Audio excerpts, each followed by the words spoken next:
अब अपन मजे करने वाले हैं किसको लेके, सॉलिड कंडक्टिंग, होलो कंडक्टिंग, होलो नॉन कंडक्टिंग, इन तीनों को हमने एक जैसा मान लिया। एक जैसा मान लिया क्या, चार्ज के डिस्ट्रीब्यूशन के हिसाब से तो तीनों एक जैसे ही हैं। तो तीनों को अपन ने इस तरह से, अपन ने क्या बनाया, यहाँ पे स्फीयर बनाया। स्फीयर बनाने के बाद मैंने इस पर ऑब्वियस बात है तीनों में चार्ज इस तरह से आउटर सरफेस पे आएंगे।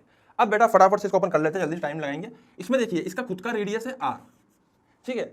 अब हमने अलग अलग गॉसियन सरफेस चूज करी। बेटा पहली गॉसियन सरफेस हमने करी चूज अंदर की तरफ, गेटिंग माय पॉइंट। तो this is what, this is Gaussian surface. मैं लिख रहा हूं यहाँ पे दिस इज गॉसियन सरफेस, अबे आ रहा है ना, this is what Gaussian surface. तो इस गॉसियन सरफेस पे अगर मैं यहाँ पे अपना गॉस लॉ लगाऊंगा तो वो आएगा E dot ds is equal to Q inside upon epsilon not.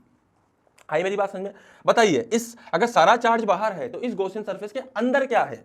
Sir कुछ भी नहीं है, जीरो है। तो बेटा यहां से E डॉट ds कितना आ गया, E डॉट ds आ गया जीरो। आई मेरी बात समझ में?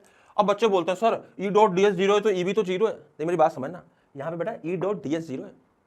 आई बात समझे? इसका मतलब है what is E dot ds, it means E into ds into cos theta.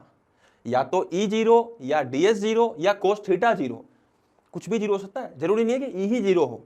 लेकिन ड्यू टू सिमेट्री हमको पता है कि ds तो यहाँ पे एरिया है और वो जीरो नहीं है। हम ये भी जानते हैं कि जो कोस है वो भी यहाँ पे 0 डिग्री पर है, तो वो 1 हो जाएगा। तो सिर्फ E की ही संभावना होती है जीरो होने की। आप इसके पीछे रीजन लिख सकते हो ड्यू टू सिमेट्री।